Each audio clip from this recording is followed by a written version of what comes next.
ఎంత కష్టమొచ్చినా అడుగు ముందుకు వెయ్యి. ధైర్యంగా ఫేస్ చెయి. ఆ ఫేస్ చేసే టైంలో ఎన్నో ఫెయిల్యూర్స్ అవుతాయి. కానీ ఆ రిజెక్షన్స్ ఏంటి, ఆ తప్పులెక్కడెళ్ళాయో మళ్ళీ రిపీట్ అవ్వకుండా చూసుకునే బాధ్యత నీది. ఎందుకంటే నీ సక్సెస్ వచ్చాక వెనకాల తిరిగి చూసినప్పుడు నీ కళ్ళల్లో ఆ హ్యాపీనెస్, ఆ హ్యాపీ టియర్స్ అనేవి కనిపిస్తాయి. ఒక చిన్ని స్మైల్ యేసుకొని చాలా కష్టంగా ఉండే. కానీ I proved it. I proved myself. Proudest moment కదా! అలాంటి డే కావాలి ప్రతి ఒక్కరి లైఫ్‌లో. అలాంటి డే కావాలని నేను మనస్ఫూర్తిగా కోరుకుంటున్నా. నేను స్ట్రీమ్ పెట్టింది కూడా దానికోసమే. స్ట్రీమ్ వల్ల అండ్ నా మేనిఫెస్టేషన్స్ చాలా ఫుల్‌ఫిల్ అయ్యాయి. సో, నేను ఈ స్ట్రీమ్ పేజ్ నుండి నా ప్యాషన్ ఏంటి, నా లైఫ్‌ని నేనెలా చేంజ్ చేసుకున్నానో ప్రతీదీ షేర్ చేసుకోవాలనుకుంటున్నా.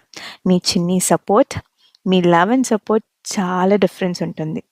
సో, మీకిలాంటి వీడియోస్ కావాలి అన్నా సబ్స్క్రైబ్ చేయండి, లైక్ చేయండి and I want some support. Please show it on Shreem. Thank you, Shreem family. I'll always be very grateful. మన వల్ల ఒకరికి యూజ్ అయ్యి ఆ పాజిటివ్ వైబ్స్ ఇస్తే ఎంత బావుంటుంది కదా! ఎక్స్‌టెండ్ చేసుకుందామా మరి? వెళ్ళి సబ్స్క్రైబ్ చేసేయండి.